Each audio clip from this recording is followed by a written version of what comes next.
Cuando piensas en modelos, en la palabra modelo, ¿qué es lo primero que se te viene a la mente? Lo primero que se te viene a la mente es yo digo modelo. Vamos, rápido. ¿Qué se les viene? Rápido. ¿Cómo? Chicas modelando, chicas modelando. ¿Qué más? Modelo. Copia, copia. Prototipo. Patrones. Muy bien. Están muy afilados. La palabra modelo viene del latín modulus, de ahí viene módulo, de ahí viene modo, de ahí viene moda, modismo y muchas otras variantes más. Tiene que ver con precisamente lo que ustedes dijeron ahora. La raíz de la idea de modelo es un patrón, un esquema de calidad que se busca imitar o reproducir. Por ejemplo, en el mundo del automovilismo, surgió, ahora se habla del modelo tal, hablamos de modelos de los carros. El primero que estableció ese patrón fue el modelo T.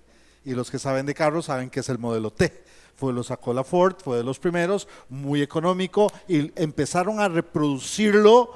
Por primera vez se hicieron ya por cantidades, porque había un modelo a seguir y a repetir.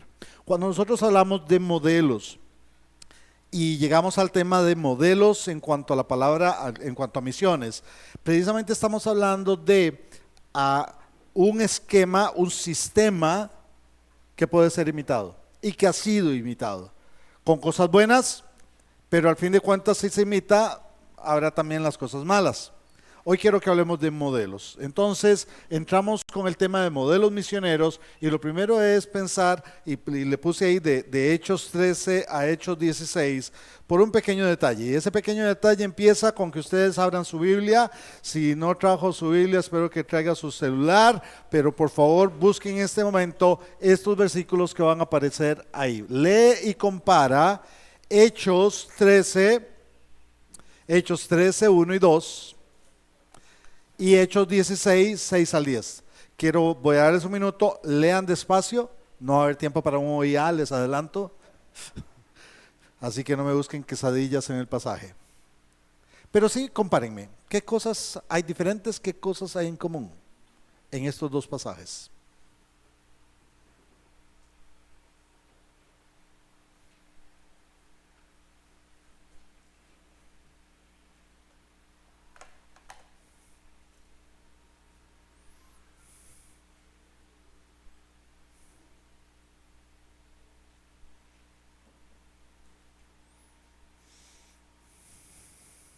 Les doy 30 segundos más. Compárenlos, que hay cosas en común que son diferentes. ¿Qué notan?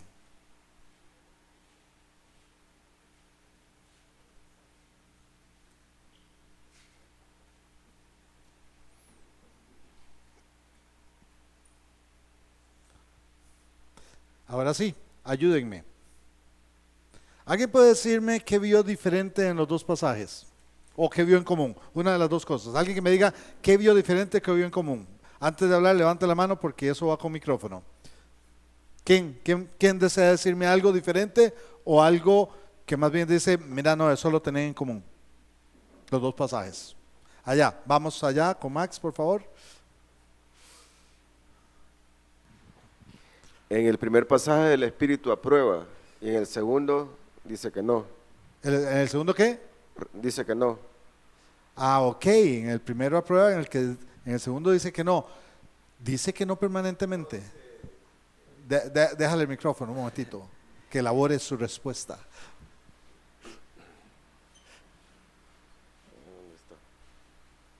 Porque si hay un no, pero es un no permanente. Prohíbe. Prohíbe, pero prohíbe permanentemente. Ok, ahí queda la par. Quien toma la decisión es el Espíritu Santo independientemente. A veces prohíbe, a veces dice vayan. En ese pasaje en uno aprueba, en el otro prohíbe y después aprueba. Pero tiene en común el Espíritu Santo. Ahora, ¿qué ven más en el pasaje, en la comparación? ¿Hay algo diferente en los dos pasajes? A ver, ¿alguien de este sector? Ajá. ¿Alguien de este sector? Que me diga, ¿las dos historias son iguales o hay algo diferente en las dos historias? También alguien de este sector. ¿Qué hace tan diferente las dos historias?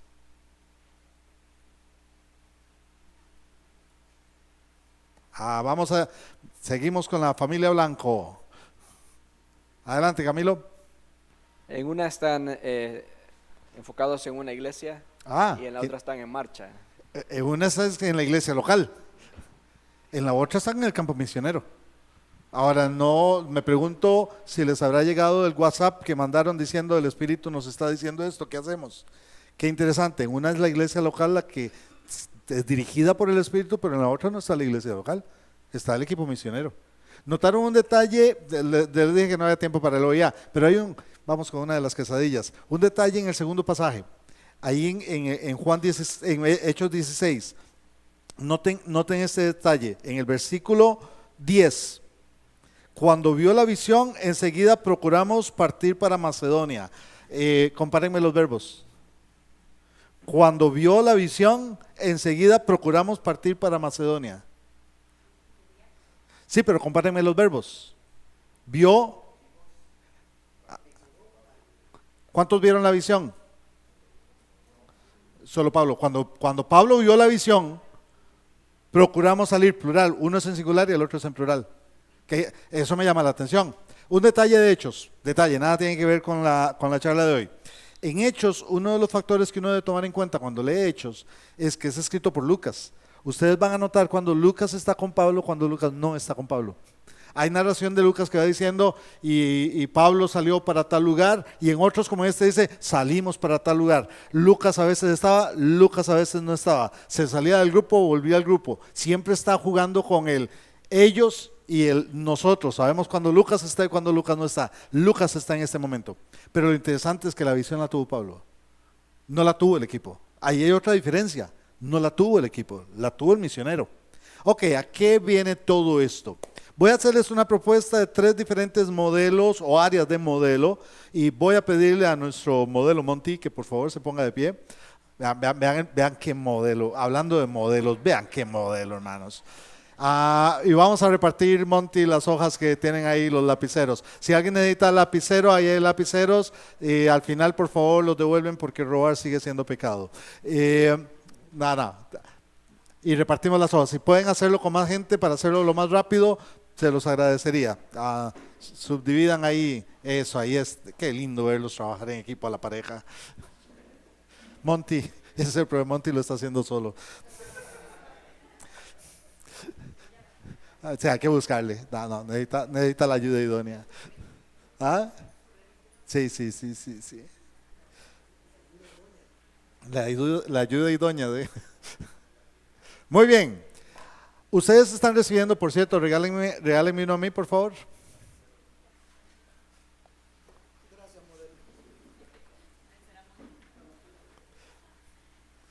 Ustedes tienen ahí 3 áreas de modelo. No le hagan caso a la parte de atrás. Les pido que no busquen la parte de atrás.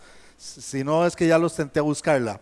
Pero no busquen, ya los tenté a buscarla. Dejen la parte de atrás para después. Porque hoy nos vamos a centrar nada más en la primera parte, la hoja, la parte del frente de la hoja. Después les explico por qué puse la parte de atrás. Voy a presentarles 3 conceptos: los modelos de llamamiento misionero, los modelos de envío misionero y los modelos de obra misionera. Lo que estoy tratando de decir con esta charla es que no hay un modelo para decir, este es el modelo que hay que seguir. Hay una tendencia en el mundo de las misiones de desechar modelos anteriores y decir, no, ese está mal, ya no hay que seguir con ese modelo.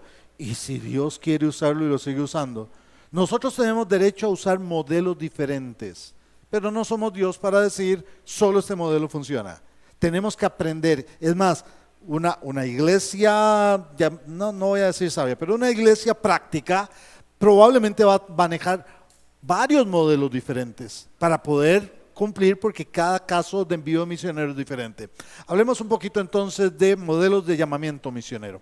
En esto les propongo 2 tipos de modelos. El modelo colectivo, que es el que ustedes tienen ahí. Versículo 13, 1 y 2. ¿Alguien puede leérmelo, por favor? Hechos 13, 1 y 2. ¿Quién levanta la mano? Aquí hay una mano levantada. Perdón. Gracias, Marisela. Había entonces en la iglesia que estaba en Antioquía profetas y maestros: Bernabé, Simón, el que se llamaba Níger, Lucio de Cirene, Manaén, el que se había criado junto con Herodes el tetrarca, y Saulo. Ministrando estos al Señor y ayunando, dijo el Espíritu Santo: apartadme a Bernabé y a Saulo para la obra a que los he llamado. Versículo 3. Entonces, sí, me faltó, perdón, dice solo 2. Hey, táchenlo, tienen que decir 3. 1 al 3, 1 al 3. Entonces, habiendo ayunado y orado, les impusieron las manos y los despidieron. Siempre en plural, siempre en plural. El Espíritu habló con un cuerpo de autoridad. Es interesante. Es un modelo donde Pablo no fue llamado por el Espíritu para ir al campo misionero. El Espíritu le dijo al equipo de líderes: manden a Pablo.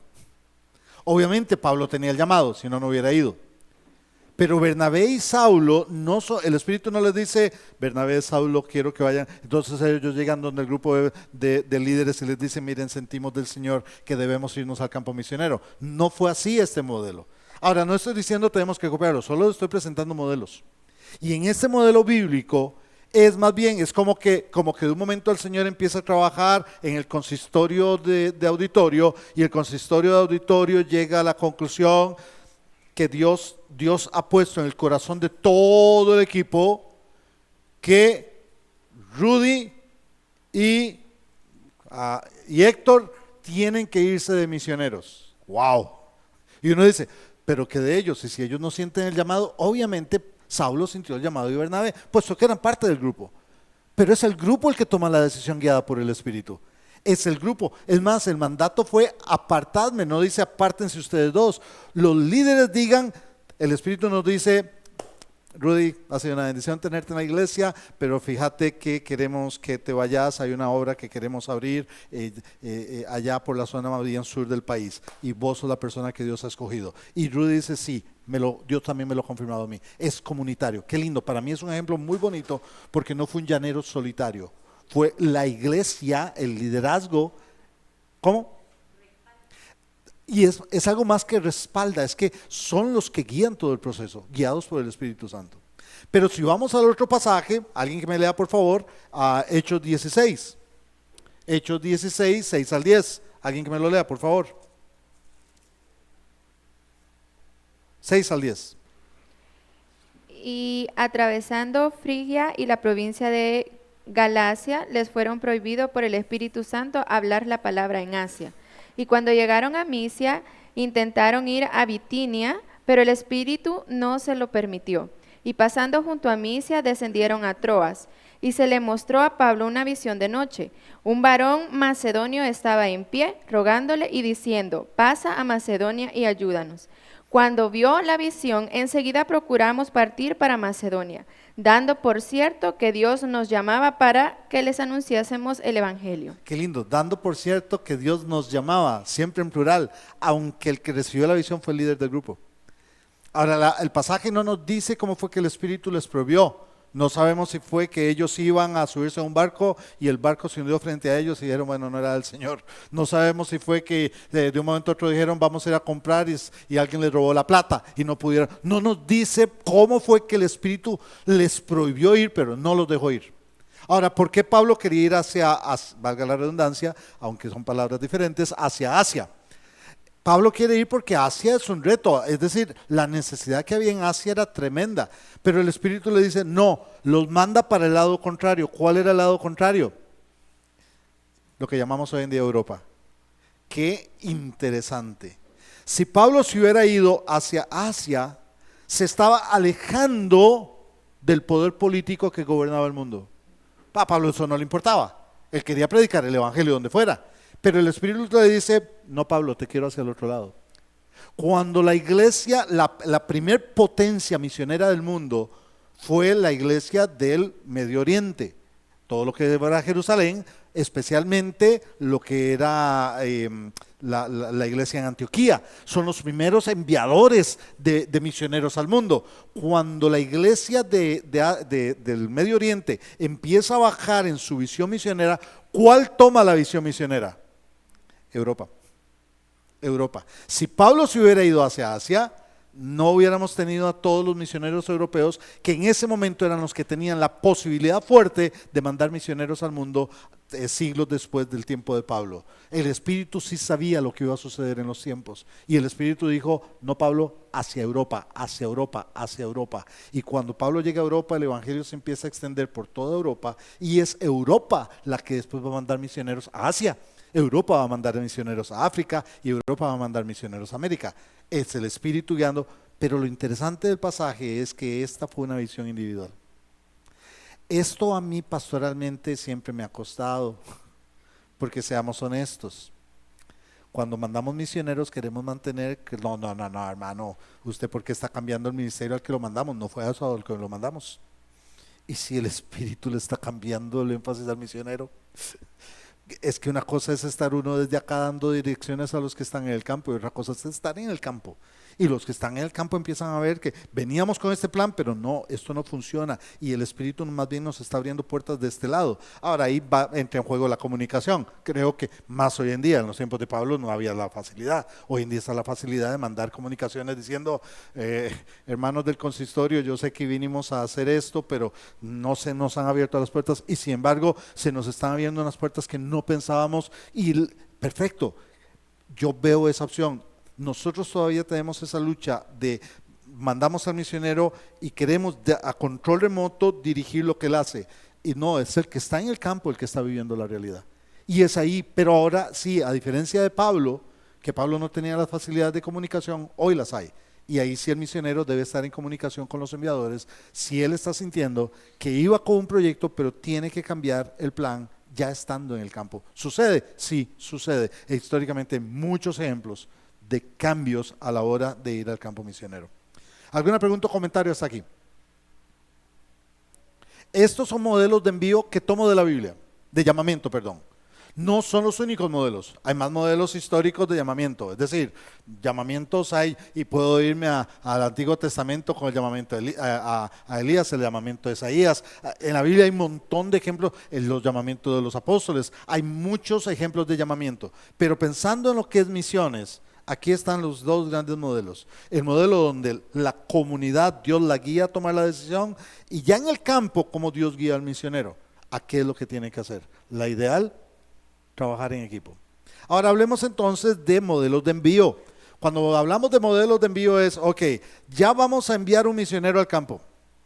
Vamos a mandar, qué sé yo, ahí hay una pareja loca que dice que quiere ir a abrir un restaurante a Egipto. ¿Cómo lo mandamos como iglesia? ¿Ok? ¿Cómo lo mandamos como iglesia? Entonces hay diferentes modelos de envío. Aquí les presento 4 modelos. Ahora sí, me voy a ir a modelos históricos, no tanto bíblicos de envío. El primero es lo que yo llamo el modelo moravo. No me invento el nombre. Le voy a explicar qué son los moravos. Los moravos se llama, la iglesia morava se le llamaba iglesia morava porque estaba en Moravia. ¿Vieron qué profundidad de pensamiento, hermanos? La iglesia morava, lastimosamente, no se le ha dado el reconocimiento que la iglesia morava debería tener en la historia de la iglesia. Una vez estuvimos hablando Germán y yo y precisamente ese es algo que compartimos. No se le ha dado el reconocimiento que la iglesia morava merece en la historia de la iglesia y de las misiones en particular. A la iglesia morava la dirigía un hombre que se llamaba el conde von Zinzendorf. El conde se le decía conde porque dirigía un condado. Otra gran conclusión que encontré en la vida. Bueno, si al príncipe es el del principado, el del condado es un conde. Él era el que dirigía el condado de Moravia. El condado de Moravia estaba en el centro de Europa, más o menos hoy por donde está la República Checa y toda esa zona. Ahí estaba el conde von Zinzendorf, pero el conde von Zinzendorf desde que era niño sintió una carga tremenda. La historia, no voy a contar los detalles de la historia del conde von Zinzendorf, pero búsquenlo en Google, por favor. El conde von Zinzendorf cuando era niño vio un cuadro de Jesucristo en la cruz. Ese cuadro al conde lo impactó, pero lo impactó siendo niño. Lo impactó y de ahí surgió una frase que sería su frase para toda la vida, su lema de vida. El cordero es digno de su sacrificio. El Cordero es digno de su sacrificio. En otras palabras, si Jesús se sacrificó así, ¿qué tengo que sacrificar yo por Él? Él es digno de cualquier sacrificio que yo haga. Y Él empezó un grupo de oración. Óigame bien cómo empezó todo esto. Él empezó un grupo de oración. Le llamó, siendo niño, un grupo de niños que oraban por misiones. El Club de la Semilla de Mostaza. Ese fue el nombre que le pusieron. El Club de la Semilla de Mostaza. Y en el Club de la Semilla de Mostaza se reunían a orar por misiones. El conde va creciendo, mantiene su pasión por el Señor, pero él llega ya a dirigir la iglesia que estaba en el condado.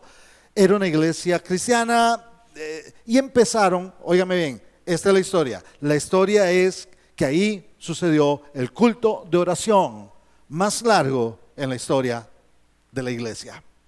Porque se reunieron a orar y empezaron a orar por el mundo. Empezaron a orar esa noche y fue una vigilia. Gracias a Dios la dirigí el conde von Zinzendorf y no yo, porque yo no organizo vigilias. Se pusieron a orar toda la noche. Cuando llegaron a la mañana, habían pasado orando toda la noche. Hubo hermanos que querían seguir orando. Otros estaban muy cansados y se fueron a dormir, pero otros siguieron orando.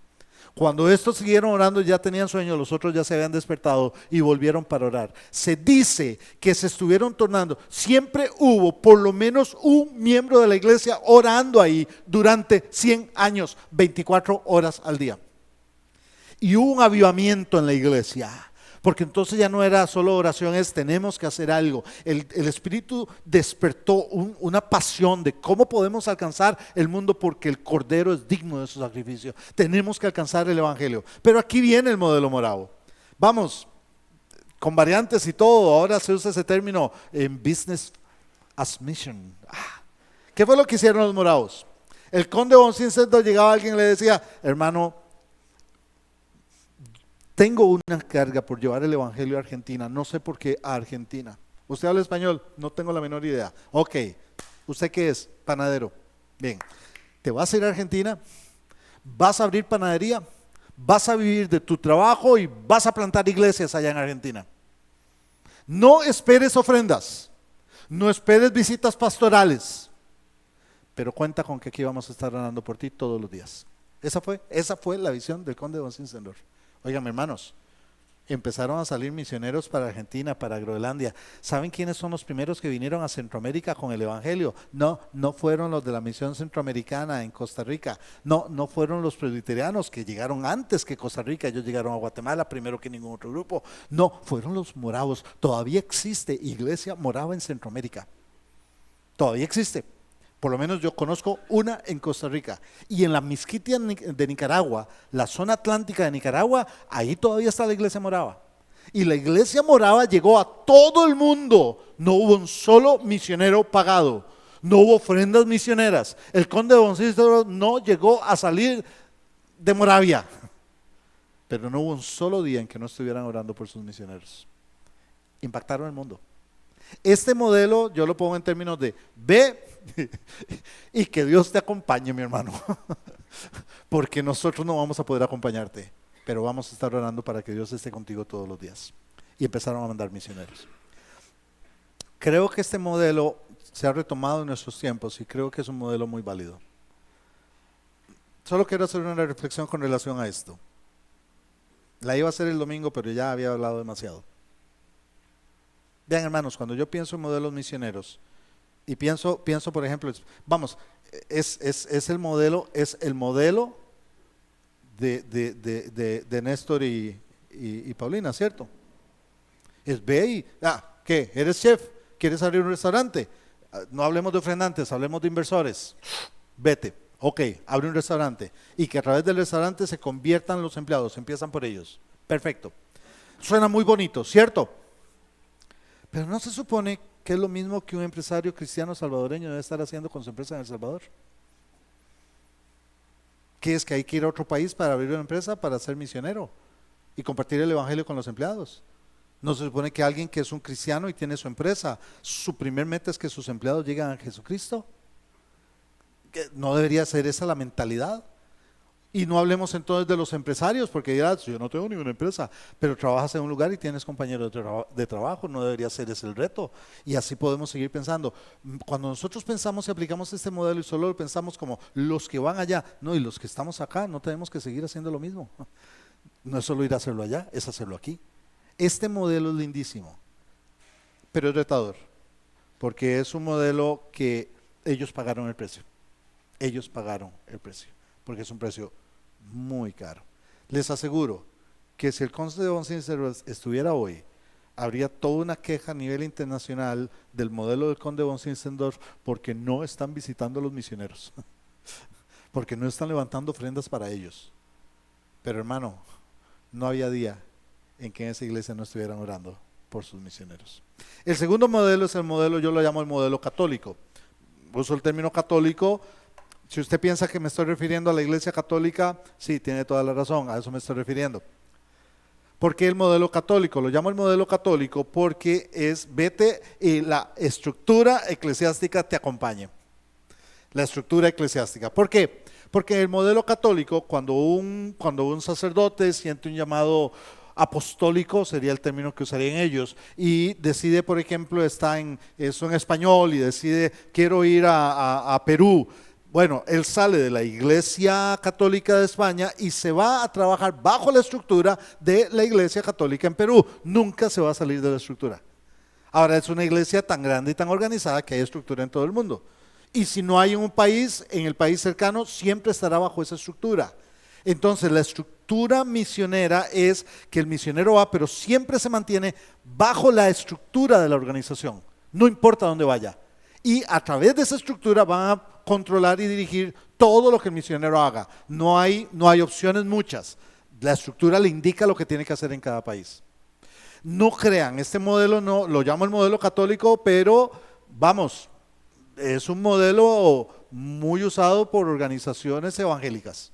Al fin de cuentas, por ejemplo, en muchos países es el sistema que va a usar, por ejemplo, la Convención Bautista de Estados Unidos. Va a ser, y no tiene que ir como bajo la Convención Bautista más cercana, va a tener que estar dando cuentas ahí. Y lo he visto en una denominación, no sé si la han oído escuchar, pero lo he visto en una denominación llamada Iglesia Centroamericana. No, en serio. Fui a Belice a visitar un misionero. Hace muchos años, las hermanas de Centroamérica, yo supongo que hermanas, ustedes participaron en eso, porque hubo un congreso femenil en Costa Rica, donde sintieron una carga por misiones y decidieron que las mujeres de las iglesias centroamericanas de Costa Rica iban a levantar una ofrenda mensual para enviar una pareja a plantar una iglesia en Belice, en un lugar donde no hubiera iglesia. Y los mandaron. Conozco personalmente a esa pareja y estaban haciendo un trabajo muy lindo. Pero el problema es que llegó un momento en que las hermanas que tenían tan buena intención, de un momento a otro las ofrendas empezaron a fallar. Vamos, cada grupo de iglesias de Centroamérica, de las mujeres, tenía que mandar un dinero a Guatemala, ahí lo reunían para hacérselo llegar a la pareja en Belice. Y empezaron los problemas, porque no llegaba el dinero, porque esto y lo otro. Ok, esta pareja tomó la decisión de que no podían seguir, ellos necesitaban. La historia para mí me tocó muchísimo porque me la contaron ahí mismo en el lugar donde sucedió. Ella estaba embarazada, ella estaba ahí con su esposo y dijeron, la plata no viene a veces viene que nos devolvemos a Guatemala. Pero ellos tenían la pasión, estaban apenas, ya tenían varios creyentes nuevos. Y dijeron, sintieron ellos, óigame bien, que iban a ir a pescar. No, son pescadores. Pidieron prestada una lancha, ellos dos, ella embarazada, se fueron en la lancha y tiraron ahí una red, porque ellos dijeron, Señor, se fueron orando, lo que querían era orar. A diferencia de Camilo y cierta persona que fue con él, ellos sí pescaron algo. El asunto es que pescaron tanto esa noche, volvieron con el pescado, pero pescaron tanto que ellos dicen, fue la señal que Dios nos dio. Comida no iba a faltar, aunque tuviéramos que ir a pescar al mar. Teníamos que seguir haciendo la obra aquí. Y siguieron.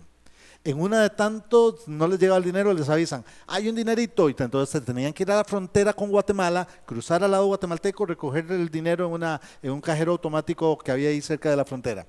recogen el dinero y cuando van de regreso a la frontera ya entran de nuevo a Belice. En la frontera de Belice se encuentran una persona que está vendiendo productos, ¿cómo se llaman estos productos de perfumes y cremas y todo esto? ¿Ah? ¿Cómo? Avon. Esto solo quería agarrar a alguien que dijera Avon. Yo quería que alguien dijera Avon. Ok, productos Avon. Estaba vendiéndolo ahí, entonces llegan y ellos se vuelven a ver y dicen, ok, esta es la plata que tenemos y no nos va a alcanzar para mucho. ¿Y si compramos y vendemos allá? Y decidieron comprar apenas el dinero como para los buses para llegar a donde estaban, Plasencia. Si van a Plasencia, Plasencia es un paraíso precioso. Y se fueron para Plasencia con los productos que compraron, con la ofrenda misionera. Y empezaron a venderlos. Me dicen que se volvieron los distribuidores principales de Avon en Plasencia. Y con eso se empezaron a mantener. Entonces decidieron, es donde empieza la mezcla, ven donde empieza la mezcla de qué hay que hacer, porque ellos siguieron con la plantación de la iglesia. Pero entonces vieron que necesitaban un poquito más, así que decidieron abrir una venta de souvenirs ahí en Plasencia, es una zona turística. Yo estuve en la tienda y empezaron a vender. Y ahora en la tienda trabajan miembros de la iglesia, hasta está sirviendo para las familias de la iglesia. Y ahí empezaron a vender, pero eso sí, a predicar el evangelio y a plantar la iglesia. Era solo un medio para seguirse sosteniendo. Y ahí estaban en esas. Lograron al fin, con eso lograron comprar hasta un busito que lo tienen ahí para transportar hermanos que viven desde muy lejos, y ya hasta habían comprado el terreno para la segunda obra que iban a empezar a plantar más allá.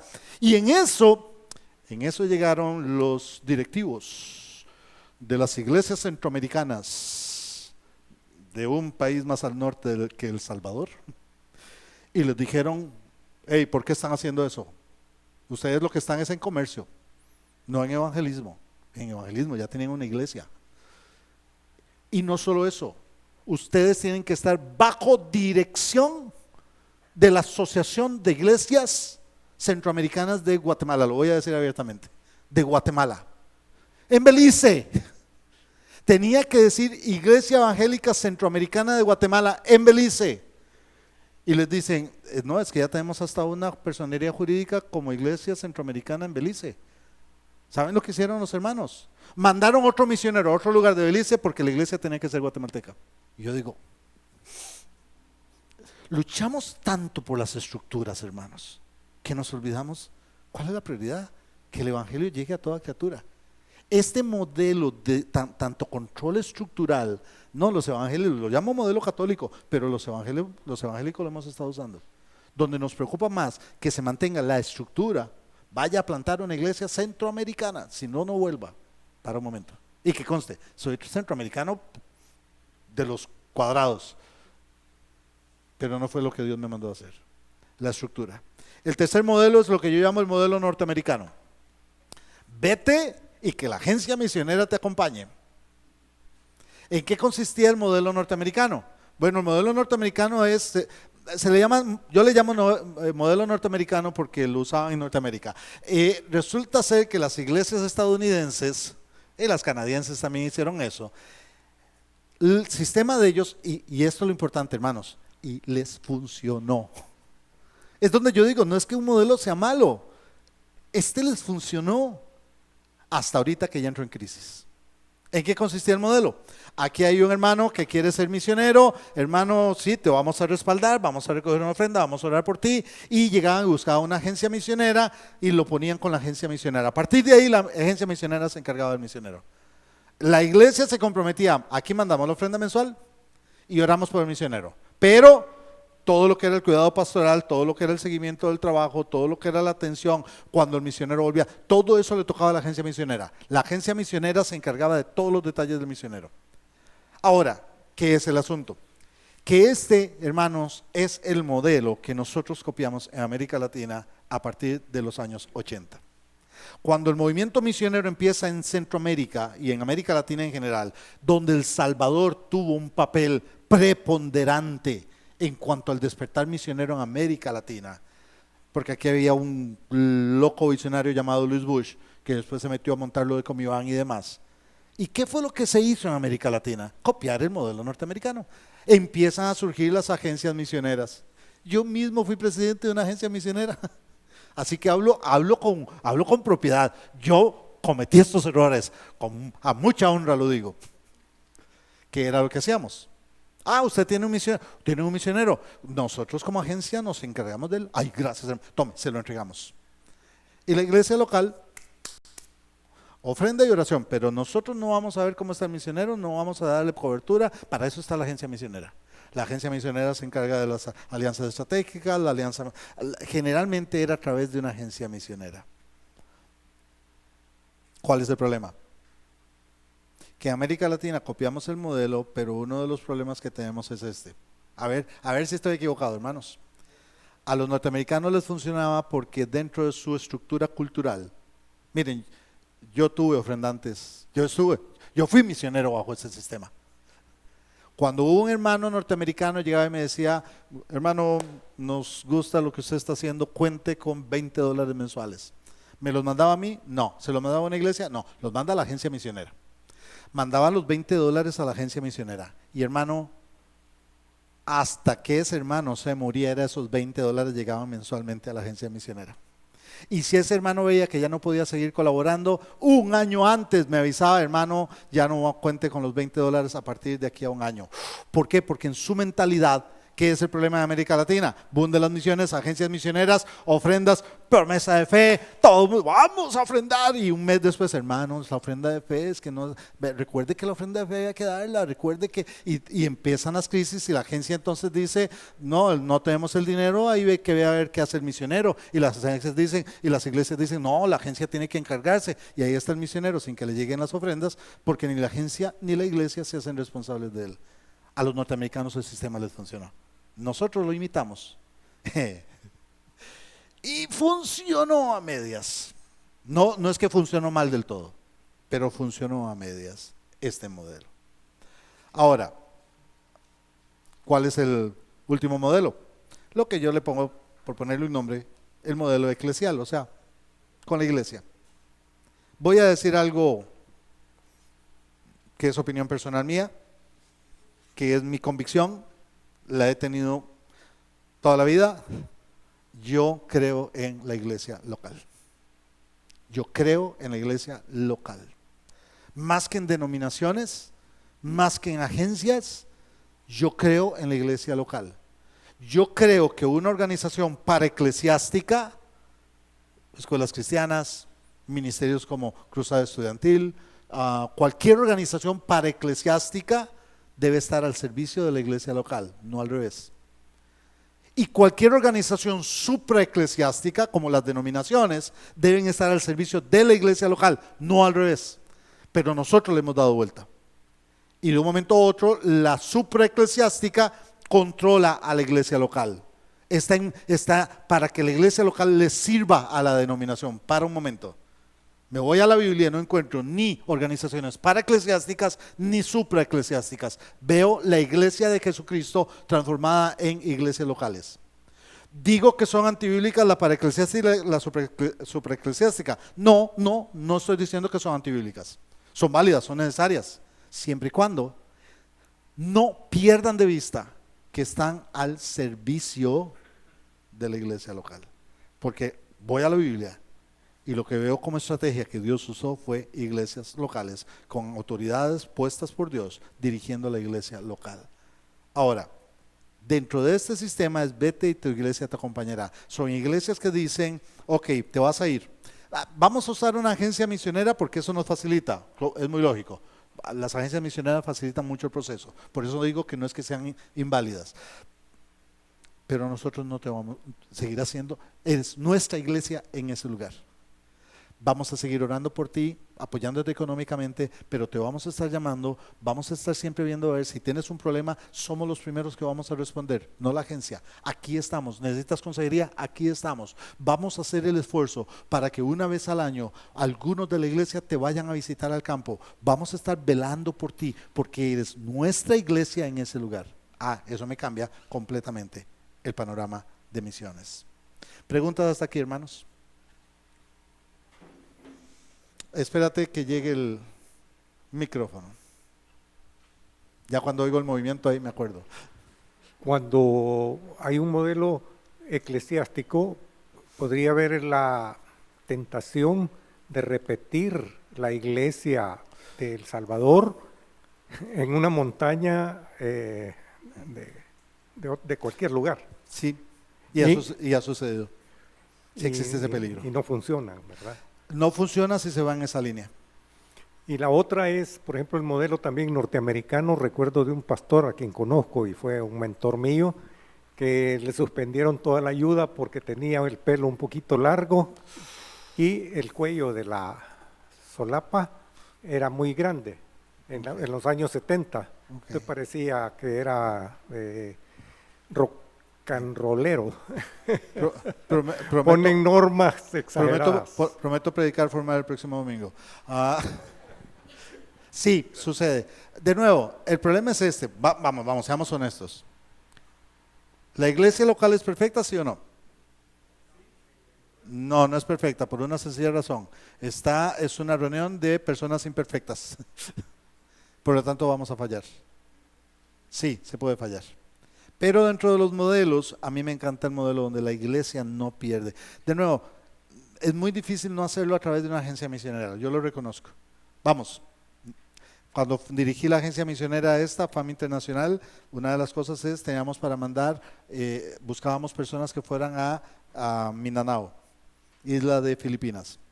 No había ningún misionero predicando en 13 grupos musulmanes. Los norteamericanos no se iban a animar a entrar. Los filipinos no se animaban a entrar porque eran musulmanes radicales. Pero interesante, no tenían problema con los latinos. Ahora, ¿cuál era nuestro problema? Bueno, ¿a quién conocemos de iglesias centroamericanas en Filipinas? No hay. Entonces, ¿qué teníamos que hacer? Buscar un acercamiento con quién va a recibir a los misioneros allá. Gracias a Dios lo hicimos a través de una iglesia bautista. Una iglesia bautista muy especial que nos abrió las puertas y a través de ellos iban a recibir a los misioneros para que aprendieran el idioma y llegaran después a la isla. Fue un trabajo con iglesia local, pero también con otras agencias misioneras. A eso se le llama alianzas estratégicas, el partnership, alianzas estratégicas. Son necesarias, siempre y cuando la iglesia no pierda su compromiso. Cuando la iglesia pierde su compromiso, estamos yéndonos a los otros modelos. Ahora, rápidamente los modelos en la obra misionera. Ya con esto vamos cerrando. Modelo de plantación de iglesias locales.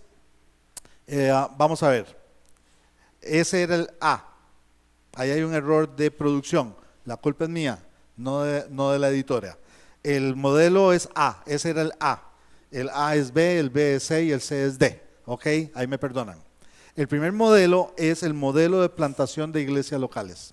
En el modelo de plantación de iglesias locales, vamos a verlo acá, ese es el A. El modelo de plantación de iglesias locales, la idea es que vamos a ir a un lugar a plantar una iglesia local.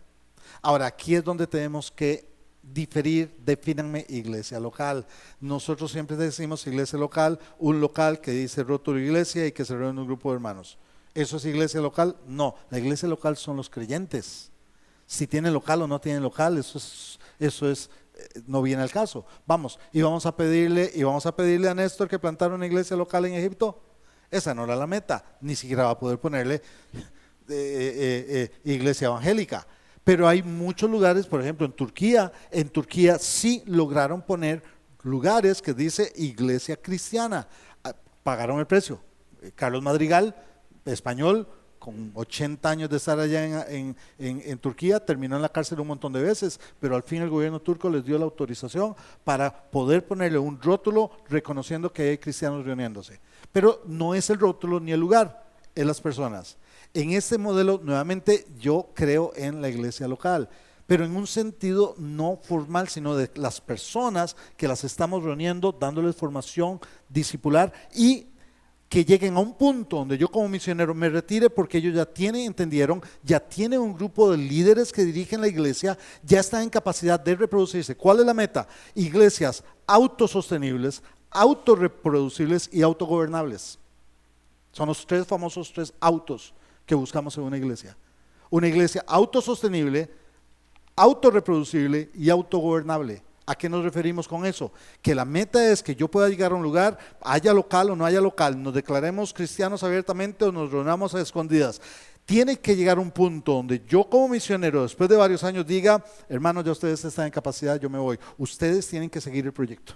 Ustedes tienen que seguir el proyecto. Es más, su responsabilidad es que lo que yo hice por ustedes, ustedes lo hagan en otro pueblo. Porque y ustedes tienen ya que sostenerse, tener el equipo de ancianos, líderes, diáconos, como quieran organizarse, y ya yo me alejo. Autogobernable, autofinanciable, autosostenible y autorreproducible. Ahora, el otro modelo es el de la visión celular. Es el mismo concepto, pero no nos vamos a preocupar tanto por un grupo que se reúne, pero sí de grupos que están funcionando. Esto es especialmente en países donde está cerrado el evangelio. Para mí, en países donde el evangelio no está cerrado, ni es un peligro reunirnos y tener la asamblea donde nos reunimos los cristianos, no viene tanto al caso como en países donde sí hay una limitación y hay peligro si tratamos de reunirlos. Óigame, en países como China, el evangelio empezó a reproducirse cuando China cerró en los años 60, Mao Zedong cierra China, y la gran pregunta es, ¿qué pasó con la iglesia en China? Se calculaba que había 1 millón de creyentes, pastores que terminaron en las cárceles, persecución a los cristianos, y empieza la famosa iglesia subterránea. Cuando China abre las puertas, se encuentra que hay no 1 millón de creyentes, eran 50 millones, 100 millones de creyentes en todo China. Ahora usted me dirá, ¿y se reunían a escondidas? Sí, se reunían a escondidas. ¿Se siguen reuniendo a escondidas? No se siguen reuniendo a escondidas, aunque el gobierno chino lo sigue persiguiendo. Dios me permitió estar allá y estuve con el pastor de una iglesia subterránea, que hasta me digo, nos siguen llamando iglesia subterránea, y nosotros estamos a nivel de tierra ya, porque nos reunimos en centros comerciales. Y el gobierno sabe que nos reunimos. Y cada cierto tiempo nos cae la policía y nos lleva a los líderes a la cárcel por un par de días para sentir que están controlando a la iglesia. Pero la iglesia se vuelve a reunir en parques, en centros comerciales, porque ya encontraron que el modelo celular funcionó en la persecución. Pero ahora ellos quieren públicamente que se vea que ellos son iglesia y dar un impacto como iglesia. Está el modelo de desarrollo integral, más o menos lo que la iglesia ha estado haciendo con el proyecto Ciudad Victoria. Pero nuevamente, yo he visto iglesias con proyecto de desarrollo integral que se les olvida la palabra integral y termina nada más como un proyecto social. No hay distintivo. Lo pudo haber hecho una organización atea o una organización cristiana, que no hay diferencia.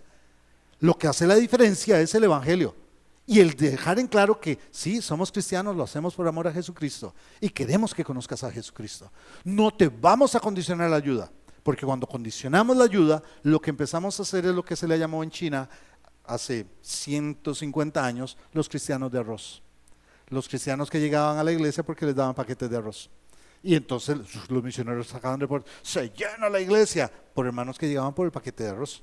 Y entonces caemos en una manipulación del evangelio para que la gente venga. ¿Cómo logramos que seguimos siendo una proyección de desarrollo integral, pero donde el evangelio sigue siendo la razón principal por la que estamos?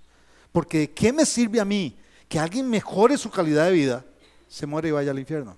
Porque nunca le hablé del evangelio. Tiene que venir de la mano ambas cosas. Y está el último, el BAM o B4T, que es por los términos en inglés.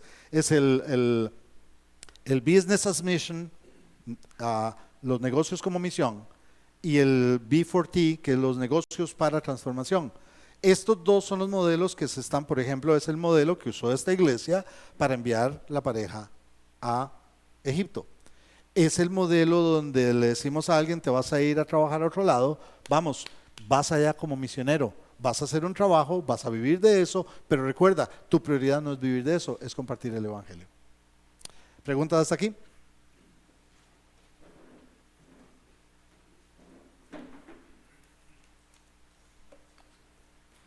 Buenas noches. Tengo 2 preguntas.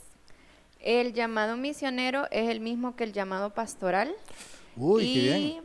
La otra es, ¿qué pasa con los pastores que no son nombrados en una visión colectiva? Los que están, digamos, en la congregación y dicen, yo tengo el corazón de pastor y voy y planto mi iglesia. Ok, vamos a ver, vamos por partes.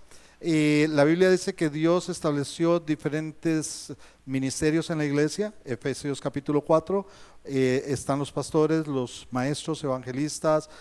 Lo más cercano a misioneros sería apóstoles, que el ministerio apostolar tiene ese significado. No todo pastor va a ser misionero, ni todo misionero tiene el don de pastor. El misionero tiene un llamado especial para ir a un lugar para iniciar. Es el que tiene un llamado de ir a un lugar para iniciar. Yo mismo me veo a mí mismo, yo nunca he plantado una iglesia, no soy plantador de iglesia. He tomado iglesias de 30 miembros para empezar a trabajar a partir de ahí. Admiro a los que llegan a un lugar y empiezan de cero. Reconozco que tenés que tener no solo el don, sino la visión y las herramientas para poder desarrollar eso. Entonces no es lo mismo pastor que misionero en ese sentido, pero en el sentido general sí, son llamados. Son llamados. Bueno, aquí estoy viendo a todos los que están aquí son llamados, cada uno a lo suyo. Yo sigo sosteniendo que era mi argumento en las iglesias que he pastoreado, por ejemplo, a los ancianos. Yo les decía, hermanos, yo quiero que ustedes tengan una mentalidad pastoral. Yo quiero que entiendan que ustedes son pastores que no están a tiempo completo y yo soy un anciano que está a tiempo completo. Esa es la diferencia. Pero el asunto es ese. Lo otro que hay que diferenciar es el ministerio pastoral del don de pastor y la posición de pastor. Buena parte de pastores que yo conozco hacen un trabajo muy bueno en la iglesia y no tienen el don de pastor, porque lo sustituyen con otros dones afines como la enseñanza, la exhortación, el discernimiento para consejería y administración de la iglesia. Pero conozco gente que tiene el don de pastor que nunca va a tener el título de pastor y no le interesa tenerlo, pero tiene un corazón pastoral. Donde haya alguien 3 horas y tengo que ir allá, yo voy por esa persona. Tienen un don de pastor, pero no es lo mismo el don de pastor que el título de pastor. Lo ideal, las dos cosas juntas, pero la realidad es que Dios nos usa de diferentes maneras. No sé si te respondo en ese sentido. Y en cuanto a alguien que dice, voy a empezar una iglesia yo solo, no es lo ideal, pero hay llaneros solitarios que hacen bien el trabajo. ¿Qué le voy a hacer yo? Yo no soy Dios para decirle a nadie, no tienes que hacerlo así. Son modelos. Ricardo. Sí, quizás algo que podría amarrar esto es que tiene que ser natural. Creo que el problema en cada una de estas cosas, cada una en su momento, en su tiempo, ¿verdad? Y funciona, pero creo que nos metemos en problema cuando nos salimos de lo natural, ¿verdad? Lo que comentabas tú de una iglesia que se está pensando, no, tiene que ponerle nombre, tiene que estar el edificio, porque se puede, ¿verdad? Aún entonces es de pensarlo bien si es lo natural, porque hasta el año pasado pudimos apoyar a una familia, en el futuro esperamos volverlo a hacer, que está en el norte de Irak. Podían tener la iglesia, de hecho tuvieron el edificio y tenían 200 y fichas de personas, casi 300 que les empezaron a llegar, ya se estaba volviendo incluso un problema de cómo podían hacer, y todos alrededor de acuerdo a su costumbre. Se alegraron del país donde estaban apoyando esto y cuando vieron esto dijeron, no, ¿y cómo van a estar así? Esto no está bien y todo, y les metieron sillas. Y desapareció la iglesia. Sí. Llegamos con mentalidad de vamos a imitar lo nuestro. Exacto. Cada lugar es diferente. Sí. Y puede ser que sí funcione muy bien que una agencia misionera eche la mano porque tienen los contactos para entrar al país. Sí. En otras puede ser que no, porque quizás le da más carga a algo que ya está armado con ciertos fondos y entonces sí, parte de esos fondos les queda la misión. Hay países que permiten entrar a misioneros, hay otros que no. Hay 80,000 variables que cada caso, ¿qué es lo que sí tienen? ¿Qué tienen en común las dos historias con las que empezamos? Que quien guió fue el Espíritu Santo. Ahí está. Para mí ahí está el asunto. Si podemos ver al Espíritu Santo guiándonos, miren, a mí no me desvela cuál de los modelos se va a seguir, mientras podamos decir que es el Espíritu Santo el que nos está guiando. La parte de atrás es para que lo lleven a la casa y están los pasajes para que lo lean, el papel de la iglesia local en la perspectiva. Ese es un tema que un día si quieren lo tocamos, y el otro apéndice es claves desde mi perspectiva de la eficacia en el alcance misionero. En ese sentido, hermanos, oramos. Sí. Y oras también. Perfecto. Seguimos adelante. El asunto es que a mí no me desvela qué modelo usar. Eso es lo de menos. Existen, aprendamos de ellos, tanto en lo bueno como en lo malo. Pero hagámoslo, sigamos con la visión de que Dios guía a la iglesia a donde tiene que ir.